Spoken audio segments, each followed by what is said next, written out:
ये 3 स्टेजेस में एग्जाम होता है। तो पहला स्टेज रहता है प्रीलिम्स का, सेकंड स्टेज रहता है मेंस का और थर्ड स्टेज रहता है इंटरव्यू का। और प्रीलिम्स में एक ही सब्जेक्ट रहता है जनरल स्टडीज का और एक पेपर रहता है एप्टीट्यूड का। इसमें आपके 9 पेपर्स रहते हैं, जिसमें आपके जनरल स्टडीज के 4 पेपर्स रहते हैं और आपका 2 पेपर आपको एक ऑप्शनल सब्जेक्ट सेलेक्ट करना होता है। आपका जो ग्रेजुएशन का सब्जेक्ट है या फिर आपका जो इंटरेस्ट का सब्जेक्ट है उसमें से आपको सेलेक्ट करना रहता है। और एक पेपर आपका एसे के ऊपर होता है, एक पेपर आपका इंग्लिश के ऊपर होता है और एक पेपर आपका जो मदर लैंग्वेज के ऊपर होता है, जो कि हिंदी, मराठी या फिर जो भी आपकी मदर टंग है उसमें आप देते हैं। इसमें अगर एक स्टूडेंट को सेलेक्ट होना है, जैसे कि मैंने आपको बताया कि मैंने सभी एग्जाम क्वालिफाई किए हैं, तो उसमें बेसिकली जो मेरा लॉजिक रहा है, मेरा स्ट्रेटेजी रहा है क्वालिफाई करने के पीछे, वो ये है कि आपको जो बेसिक बुक्स है वो आइडेंटिफाई करनी चाहिए और वही बेसिक बुक्स को कम से कम आपने 4 बार पढ़ना चाहिए। बेसिक बुक्स को आइडेंटिफाई करना, अच्छी बुक्स को आइडेंटिफाई करना सबसे इंपॉर्टेंट टास्क है और खराब बुक्स को नहीं पढ़ना ये भी इंपॉर्टेंट टास्क है। गलत चीजों को नहीं पढ़ना ये भी एक जरूरी चीज है। अब बहुत सारे स्टूडेंट आज के टाइम में सोशल मीडिया का टाइम है तो इंफॉर्मेशन का ओवरलोड है। पहले तो हम लोग को, जैसे बागों साहब ने बताया कि किताबें ढूंढने में दिक्कत होती थी, तब की दिक्कत अलग थी कि किताब कौन सी पढ़नी है और कहाँ मिलेगी और कौन सी लाइब्रेरी में मिलेगी, तब ये दिक्कत थी। आज ये दिक्कत है कि कौन सी किताब नहीं पढ़नी है, इतना सारा कुछ है तो ओवरलोड है इंफॉर्मेशन का। आपको यूट्यूब पे वीडियोस भी दिख रहे हैं तो कोई वेबसाइट भी दिख रही है, कोई कुछ बोल रहा है तो कोई कुछ बोल रहा है तो कोई कुछ बोल रहा है। तो ये जो कोई कुछ बोल रहा है वो एक नॉइज की तरह है, उसके ऊपर ध्यान नहीं देना है। एक बहुत ही महान आदमी ने जो किताब लिखी वही पढ़नी है। जैसे कि हम लोग पॉलिटी के बारे में बात करते हैं, कॉन्स्टिट्यूशन के बारे में बात करते हैं, तो एक बहुत ही महान आदमी ने किताब लिखी जिसका नाम है डॉक्टर दुर्गादास बासु। तो जब मेरे को किसी ने बोला तो मैंने कहा यही किताब मैं पढ़ूंगा बस, क्योंकि बहुत ही महान आदमी ने लिखी है। ऐसे ही हिस्ट्री की किताब विपिन चंद्र ने लिखी है और उससे उसको कॉपी करके, उसको कॉपी पेस्ट करके, उसको कट पेस्ट करके लाखों लोगों ने लाखों किताबें लिखी हैं, लेकिन वो किताबें हमको नहीं पढ़नी। तो लाखों लोगों ने लाखों किताबें लिखी है और उसके बाद जो हमारे कोचिंग इंस्टीट्यूट है उन्होंने उसको भी कॉपी पेस्ट करके अपने नोट भी बनाए हैं। अच्छा, बहुत सारे बच्चे क्या करते हैं कि नोट से भी पढ़ते हैं, जो कि बहुत ही गलत स्ट्रेटेजी है। और कुछ बच्चे क्या करते हैं, उनको लगता है कि दिल्ली में कोई गोल्ड माइन है या पुणे में कोई गोल्ड माइन है, तो वहां से बच्चों के हाथ से लिखे हुए नोट्स मंगाते हैं। मतलब आप सोचिए किसी के हाथ से लिखे हुए नोट से कोई दूसरा आदमी क्या सेलेक्ट हो सकता है, उसके हाथ से लिखे हुए नोट तो उसी को समझ में आएंगे। लेकिन कुछ बच्चे इतना मिसगाइड हो जाते हैं कि दिल्ली से, कोरियर से किसी और के बच्चे के हाथ से लिखे हुए नोट का जेरॉक्स मंगाते हैं और ये उम्मीद करते हैं कि उनका सिलेक्शन हो जाएगा। ये उस बच्चे की स्थिति वैसी है कि जैसे कोई एक रोड पर एक बच्चा घूम रहा है और बहुत सारी हाईवे पर जा रहा है और बहुत सारी ट्रक और कार हाई स्पीड में आ रही है, वो इतना मिसगाइडेड है कि उसे कभी भी एक्सीडेंट हो सकता है। वैसी स्थिति उस बच्चे की जो दिल्ली से नोट्स मंगा रहा है या दिल्ली से कुछ किताबें मंगा रहा है, वैसी स्थिति तो कभी भी एक्सीडेंट हो सकता है। तो हम लोग को जरूरत है कि हम लोग अच्छी किताबें पढ़ें। जैसे कि हम लोग, मैंने बताया कॉन्स्टिट्यूशन के लिए दुर्गादास बासु है, हिस्ट्री के लिए अपनी एनसीईआरटीज है, विपिन चंद्र की किताब है, इन्वायरमेंट के लिए एराक बहादुर की किताब है जो हर यूनिवर्सिटी में पढ़ाई जाती है, सोशियोलॉजी के लिए एनसीईआरटी है, इकोनॉमिक्स के लिए। अच्छा, इसमें अगर हम लोग देखें तो जो पूरा सिलेबस है उसमें अगर 2 सबसे इंपॉर्टेंट बुक जो है, जो पूरे सिलेबस का 80% या 60% कवर करती है, मतलब उसमें से 60% मतलब पेपर आएगा ही आएगा, वो पहली किताब है इंडिया बुक, जो कि ministry of information and broadcasting publish करती है, और दूसरी किताब है इकोनॉमिक सर्वे, जो कि मिनिस्ट्री ऑफ फाइनेंस पब्लिश करता है। इस किताब, दोनों किताब में से 60% ऑफ द प्रीलिम्स का पेपर आता है और आता ही आता है। लेकिन आश्चर्य की बात है कि more than 80% of the student जो अपीयर हो रहे हैं वो ये नहीं पढ़ते, दोनों किताब नहीं पढ़ते। तो लोग इतने ज्यादा मिसगाइड रहते हैं कि जिस किताब में जो 60% ऑफ द पेपर आ रहा है वो किताब 80% से ज्यादा बच्चे पढ़ते ही नहीं है, और 20% जो पढ़ते हैं उनमें से भी समझ में केवल शायद 2 या 3% को आता होगा, और वो 2 या 3% सेलेक्ट होते हैं। उसका कारण ये है कि वो लोग इंफॉर्मेशन ओवरलोड के चक्कर में बहुत सारी चीजें पढ़ने की कोशिश करते हैं कि इकोनॉमिक्स में इधर से भी पढ़ लेता हूँ, फिर किसी ने बोला तो इस किताब से भी पढ़ लेता हूँ, फिर किसी ने बोला तो उस किताब से भी पढ़ लेता हूँ, फिर किसी का यूट्यूब पे वीडियो भी देख लेता हूँ, फिर किसी का फेसबुक पोस्ट भी देख लेता हूँ। इतनी सारी चीजों में जो मेन चीज है वो छूट जाती है। तो ये 2 किताबें तो बहुत ही जरूरी है, जिसको कम से कम 4 बार पढ़ना ही चाहिए। और ये किताब आज से जरूरी नहीं है, ये किताब तब से जरूरी है जब से यूपीएससी का एग्जाम चालू हुआ है, जब से भारत को इंडिपेंडेंस मिला है, तब से ये किताबें पढ़ी जा रही है। और तब से जो पुराने जो आज ऑफिसर रिटायर हो गए और जिनके बच्चे भी आईएएस ऑफिसर बन गए, वो ऑफिसर ने भी ये किताबें पढ़ी थी और वो सेलेक्ट हुए थे। 2 किताबें, इंडिया ईयर बुक और दूसरी इकोनॉमिक सर्वे, और ये हमेशा से पढ़ी जा रही है, हमेशा से लोग सेलेक्ट हो रहे हैं, हमेशा से जो लोग इसको नहीं पढ़ रहे हैं सेलेक्ट नहीं हो रहे हैं। तो ये किताबें दोनों बहुत जरूरी है। इसके अलावा जैसे मैंने आपको बताया कि 4 बार किताब पढ़ना जरूरी है और उसको बार-बार पढ़ना जरूरी है। आप एक किताब, एक ही सब्जेक्ट को एक किताब से पढ़ेंगे, फिर उसी सब्जेक्ट को दूसरी किताब से पढ़ेंगे, फिर उसी को फिर तीसरी किताब से पढ़ेंगे, तो आपको एक भी चीज ध्यान में नहीं रहेगी। पर एक ही किताब को अगर आप लोग रिपीट करेंगे तो वो आपको ध्यान में रहेगी और आप उससे कुछ एनालाइज कर पाएंगे और उससे कुछ आंसर लिख पाएंगे। सेकेंडली जो इंपॉर्टेंट चीज है वो न्यूज़पेपर पढ़ना है। अब आज के टाइम में इंफॉर्मेशन ओवरलोड के टाइम में लोग न्यूज़पेपर भी नहीं पढ़ते। लोगों को लगता है किसी कोचिंग इंस्टीट्यूट के करंट अफेयर की मैगजीन हम लोग पढ़ लेंगे तो हमारा फायदा हो जाएगा।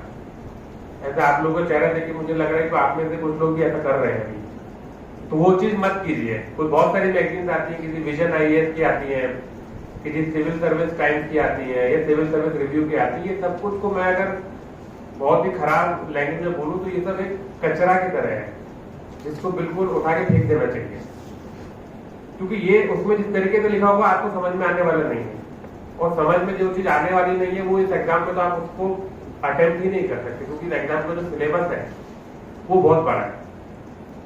और इतना बड़ा सिलेबस है कि जो चीज आपको समझ में नहीं आई उसके बारे में आप एग्जाम में कुछ भी आंसर नहीं लिख सकते। इसलिए जरूरी है कि आप न्यूज़पेपर खुद से पढ़ें, डेली पढ़ें और डेली उसके नोट्स बनाएं, और नोट्स बनाने के बाद उसी का रिवीजन करें। किसी विजन आईएएस का मटेरियल का रिवीजन करने की बजाय आपका बनाया हुआ जो नोट्स है उसका रिवीजन करना जरूरी है। इसलिए कम से कम 1 घंटा 1.5 घंटा डेली न्यूज़पेपर पढ़ना बहुत ही जरूरी है। और न्यूज़पेपर पढ़ना भी आना चाहिए, उसमें ये समझ में आना चाहिए कि क्या पढ़ना है और क्या नहीं पढ़ना है। तो क्या पढ़ना है मतलब जो आपके सिलेबस का पार्ट है वही आपने पढ़ना है। तो यूपीएससी का जो सिलेबस है या फिर एमपीएससी का जो सिलेबस है वो आपके ध्यान में होना चाहिए। नहीं ध्यान में है तो दोबारा उसको देखिए, 10 बार देखिए, 100 बार देखिए सिलेबस क्या है। बहुत सारे लोगों को सिलेबस भी याद नहीं होता। सबसे पहला काम तो कुछ और याद करने से पहले सिलेबस याद कर लीजिए कि सिलेबस में क्या क्या है, और वो सिलेबस के इर्द गिर्द जो न्यूज घूम रही है उससे जुड़ी हुई जो न्यूज है वही आपको पढ़नी है। जो न्यूज उस सिलेबस से जुड़ी हुई नहीं है वो आप हटा सकते हैं और फिर उस प्रकार के न्यूज़पेपर को पढ़ना है। और जो न्यूज़पेपर में जो चीजें आ रही हैं और जो चीजें आपके सिलेबस में है और जो चीजें आपकी बुक्स में है, मतलब जो चीजें आपकी बुक्स में है और वही चीज का डिस्कशन अगर न्यूज़पेपर में हो रहा है तो वो टॉपिक्स आपके एग्जाम के लिए इंपॉर्टेंट हो जाते हैं। फॉर एग्जाम्पल आपकी किताब में क्लाइमेट चेंज के ऊपर दिया हुआ है, एनवायरमेंट की किताब में, और इस साल 2022 में क्लाइमेट चेंज की एक इंपॉर्टेंट कॉन्फ्रेंस हुई है फॉर एग्जाम्पल, तो क्लाइमेट चेंज का टॉपिक आपके एग्जाम के लिए इंपॉर्टेंट है, तो वो चीज पे आपने ज्यादा फोकस करना चाहिए। फॉर एग्जाम्पल फंडामेंटल राइट का टॉपिक आपके कॉन्स्टिट्यूशन में दिया हुआ है और सुप्रीम कोर्ट का कोई जजमेंट किसी राइट टू प्राइवेसी पे आया है, राइट टू प्राइवेसी को सुप्रीम कोर्ट बोलता है कि फंडामेंटल राइट है, तो वो फंडामेंटल राइट का टॉपिक आपके लिए इंपॉर्टेंट है। या फिर फंडामेंटल ड्यूटीज के ऊपर कोई प्राइम मिनिस्टर ने कोई स्पीच दिया है आप इस साल जब आप तैयारी कर रहे हो, तो फंडामेंटल ड्यूटी का टॉपिक आपके लिए इंपॉर्टेंट हो जाता है। तो ऐसे टॉपिक्स पे आपने ज्यादा फोकस करना है। इसको हम लोग कहते हैं कि करंट ओरिएंटेड तैयारी करनी है, करंट अफेयर ओरिएंटेड तैयारी। करंट अफेयर ओरिएंटेड तैयारी का मतलब ये नहीं कि करंट अफेयर पढ़ना है, करंट अफेयर तो पढ़ना ही है, लेकिन करंट अफेयर्स में जो चीजें आ रही है वो चीजों का जो आपकी किताब में दिया हुआ है, जो पुरानी चीजें हैं वो भी जरूरी हो जाती है। और एक चीज जो कि एक्सट्रीमली इंपॉर्टेंट है और जिसको मुझे लगता है कि मेरा जो सिलेक्शन हुआ शायद इसी वजह से हुआ, वो है लास्ट 35 ईयर्स के क्वेश्चन पेपर को सॉल्व करना, अपने हाथों से सॉल्व करना, अपने हाथों से उनके आंसर लिखना, किसी किताब को खरीद के और उसके आंसर नहीं पढ़ना। तो लास्ट 35 ईयर्स के जो क्वेश्चन पेपर थे आपके जनरल स्टडीज के भी, ऑप्शनल सब्जेक्ट के भी और उन सब्जेक्ट के भी जो आपके दूसरे ऑप्शनल सब्जेक्ट है लेकिन आपके जनरल स्टडीज का पार्ट है। मतलब मैं कहना चाह रहा हूँ कि जैसे जनरल स्टडीज में हिस्ट्री आता है, ज्योग्राफी आता है, सोशियोलॉजी आता है, इकोनॉमिक्स आता है, तो ये और यही सब्जेक्ट हिस्ट्री, ज्योग्राफी, इकोनॉमिक्स ये ऑप्शनल सब्जेक्ट भी हैं। तो इन सब्जेक्ट का ऑप्शनल सब्जेक्ट की भी लास्ट 35 ईयर के क्वेश्चन पेपर सॉल्व कीजिए। मतलब जनरल स्टडीज की कीजिए, आपके ऑप्शनल की कीजिए और जनरल स्टडीज के जो सब्जेक्ट है उसके ऑप्शनल के भी कीजिए। तो ये अगर आप 35 ईयर के क्वेश्चन पेपर को सॉल्व करेंगे तो बहुत इजीली सिलेक्शन हो जाएगा। क्योंकि पहली बात तो सॉल्व करना ही बहुत मुश्किल है अपने से, और करने में 6 से 7 महीने लग जाएंगे। लेकिन एक बार आप उस स्टेज पे आ गए, उस आपका एजुकेशनल लेवल उतना हो गया, आपका स्टेटस उतना हो गया, तो यूपीएससी का एग्जाम बहुत इजी हो जाएगा। और मेरे साथ एक लक रहा था, एक फॉर्चुनेटली चीज रही थी। मैं एक रिलीजियस आदमी हूँ, तो मैं इस चीज को जरूर मानता हूँ कि भाई जब आपकी मेहनत और आपका लक मिलता है, जब आपकी मेहनत पे आपकी ईश्वरीय कृपा होती है, तभी आपका सिलेक्शन होता है। उस समय पर उस ईयर में पर्टिकुलरली जो सेकंड अटेम्प्ट था मेरा, तो मैंने उस चीजें कुछ मेरी स्ट्रेटेजी इस तरीके से बैठ गई कि मैंने लास्ट 35 ईयर के क्वेश्चन पेपर किए। उस समय में पैटर्न भी चेंज हुआ था मेंस का। जनरल स्टडीज के पहले 2 पेपर थे और 2013 में 4 पेपर आ गए। और मैंने यही चीज किया, लास्ट मुझे मेरे सीनियर्स ने बताया था, जैसे मैं आज आपको बता रहा हूँ, मुझे कुछ और लोगों ने बताया था। तो मैंने 35 ईयर के क्वेश्चन पेपर किए जो मुझे अराउंड 6 महीने लगे करने में। और आश्चर्य की बात थी कि जनरल स्टडीज के चारों पेपर के सारे क्वेश्चन मेरे देखे हुए थे। टोटल 100% पेपर मेरा पहले से पढ़ा हुआ था और सारे के सारे क्वेश्चन मेरे को पहले से आते थे।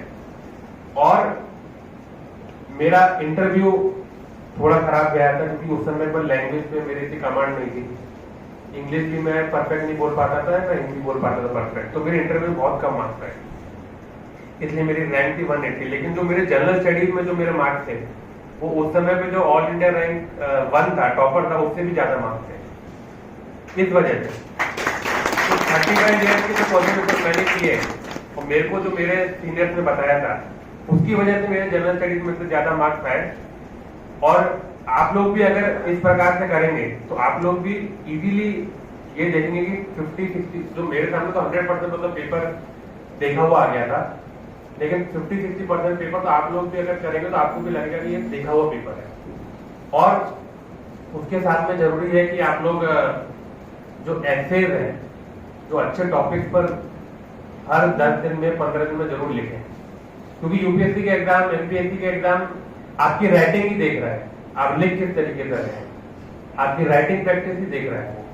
आप कितने अच्छे आर्टिकल्स लिखते हैं, कितना अच्छा ऐसे लिखते हैं, कितनी अच्छी स्पीच लिखते हैं, वही देख रहा है। क्योंकि आप किस प्रकार के इंसान है उसी से दिखेगा, वो आपका वो आंसर ही पढ़ने वाला है। तो ये जरूरी है कि आप लोग हर 7 दिन में, 10 दिन में किसी भी टॉपिक पर कम से कम 3000-4000 शब्द लिखें। और वो किस प्रकार से लिखना है, तो उसको किस प्रकार से लिखना है, तो न्यूज़पेपर पढ़िए। वो न्यूज़पेपर में जिस प्रकार से लिख रहा है, न्यूज़पेपर के आर्टिकल जिस प्रकार से हैं, या फिर एक अच्छी मैगजीन एक आती है, फ्रंटलाइन मैगजीन आती है, तो वो फ्रंटलाइन मैगजीन में किस प्रकार से आर्टिकल्स लिखे गए हैं उस पर लिखिए। और ऐसे टॉपिक सेलेक्ट कीजिए जो हॉट टॉपिक्स हैं, जो करंट के हॉट टॉपिक्स हैं। जैसे अभी जो हॉट टॉपिक चल रहा है, शायद वो महाराष्ट्र में चल रहा है, वो लाउड स्पीकर का इशू चल रहा है। लाउड स्पीकर में मत लिखिएगा, लेकिन नॉइज पॉल्यूशन पे लिखिएगा, उसको थोड़ा ब्रॉड कीजिए और नॉइज पॉल्यूशन के ऊपर पढ़िए अलग अलग चीजों से, फिर उसको लिखिए। अब हॉट टॉपिक चल रहा है नॉइज, लाउड स्पीकर टॉपिक को लाउड स्पीकर पे एक पैराग्राफ लिखेंगे तो भी चलेगा, लेकिन नॉइज पॉल्यूशन क्या होता है, क्या क्या सोर्सेज हैं, क्या टेक्नोलॉजी है उसको कम करने के लिए, इसका हिस्टोरिकल एवोल्यूशन कैसे हुआ, नॉइज पोल्यूशन कैसे कैसे बढ़ता गया है। और इंटरनेशनल लेवल पर हम लोग देखें तो अलग अलग कंट्रीज ने क्या क्या स्टेप्स लिए हैं नॉइज पोल्यूशन को कम करने के लिए, सुप्रीम कोर्ट की इसके ऊपर क्या गाइडलाइन है, किस प्रकार से इम्प्लीमेंटेशन हो रहा है। और उसके बाद आखिरी पैराग्राफ में, एक आधे पैराग्राफ में कि अभी रिसर्च का डेवलपमेंट क्या है, क्योंकि वो कॉन्ट्रोवर्शियल है। तो कॉन्ट्रोवर्शियल चीजों के ऊपर ज्यादा बात ना करते हुए ब्रॉडर चीजों के ऊपर बात कीजिए। तो हर 7 दिन में 10 दिन में जैसा आपको समय मिलता है, किसी भी हॉट टॉपिक पर 3000 से 4000 शब्द जरूर लिखिए। और 1 साल के 1.5 साल के अंत में हम पाएंगे, जैसे मैंने बोला कि आपको जनरल स्टडी से क्वेश्चन देखे दिखाई मिलेंगे, वैसे ही जो एक्सरे जो होगा ना वो भी देखा दिखाई मिलेगा, ये भी आप पाएंगे अगर आप इस तरीके से करते हैं तो। इसके अलावा एक जो इम्पोर्टेंट चीज है वो है कि जो टीवी चैनल क्या देखने हैं, क्योंकि TV channel is requirement, social media is requirement, तो उसमें भी पता होना चाहिए कि हम लोग को क्या देखना है ताकि हमारा समय खराब ना हो। तो इसमें जो इम्पोर्टेंट टीवी चैनल्स है वो एक राज्यसभा टीवी है और लोकसभा टीवी है। इसके ऊपर की डिबेट आप लोग सुनिए, ये डिबेट्स आपको इंटरव्यू में मदद करेंगे और आपका क्या कहते हैं जनरल स्टडीज में भी मदद करेंगे। लेकिन इसके अलावा जो बाकी चैनल्स हैं उससे थोड़ा बच के रहिए, क्योंकि वो आपको आप जब उनको देखेंगे तो आपको लगेगा कि आपको उसमें से नॉलेज मिल रही है, लेकिन कहीं ना कहीं वो आपका समय खराब कर रहे होंगे। इसलिए ये जो लोकसभा टीवी है, राज्यसभा टीवी है, इसमें बिग डिबेट करके आता है, बिग पिक्चर करके आता है सॉरी, और लोकसभा टीवी के कुछ डिबेट्स रहते हैं, वो जब आप लोग दोपहर का खाना खा रहे हैं, रात का खाना खा रहे हैं, या कभी आपको 10-15 मिनट मिल गए और आपको अगर लग रहा है कि आपको कुछ रिक्रिएशन करना चाहिए, एंटरटेनमेंट करना चाहिए, तो आप लोकसभा टीवी देखिए, उससे आपका रिक्रिएशन भी होगा और आपको कुछ आपकी नॉलेज जो है वो फाइन ट्यून भी होगी। तो ये चीजें एक बेसिक स्ट्रेटेजी है जो मैंने अपनाई थी, और मुझे लगता है कि अगर कोई दूसरा भी इसको अपनाएगा तो इजीली एग्जाम को क्वालिफाई कर पाएगा। स्ट्रेटेजी थोड़ी सी टफ है, लेकिन ये कहा जाता है कि टफ चीज को अगर आप पहले कर लेंगे तो अच्छा है, पहले कुछ और करें, फिर अपना समय खराब करें, फिर कुछ और करें, फिर समय खराब करें, फिर अल्टीमेटली वो चीज करें। इससे अच्छा है कि शुरू में ही कीजिए, और जितनी कम एज में कर रहे हैं उतना अच्छा है। अगर आप फर्स्ट ईयर में ही है, अभी से चालू कर दीजिए ताकि थर्ड ईयर में आते आते आपका पूरा खत्म हो जाए। जितना लेट करेंगे उतना कम समय रहेगा, तो जितना यंग एज में चालू करेंगे उतना यंग एज में आपका सिलेक्शन भी होगा, उतनी सर्विस भी आपके पास ज्यादा रहेगी, और उतनी अच्छी तरीके से आप लोग सोसाइटी को भी सर्व कर पाएंगे।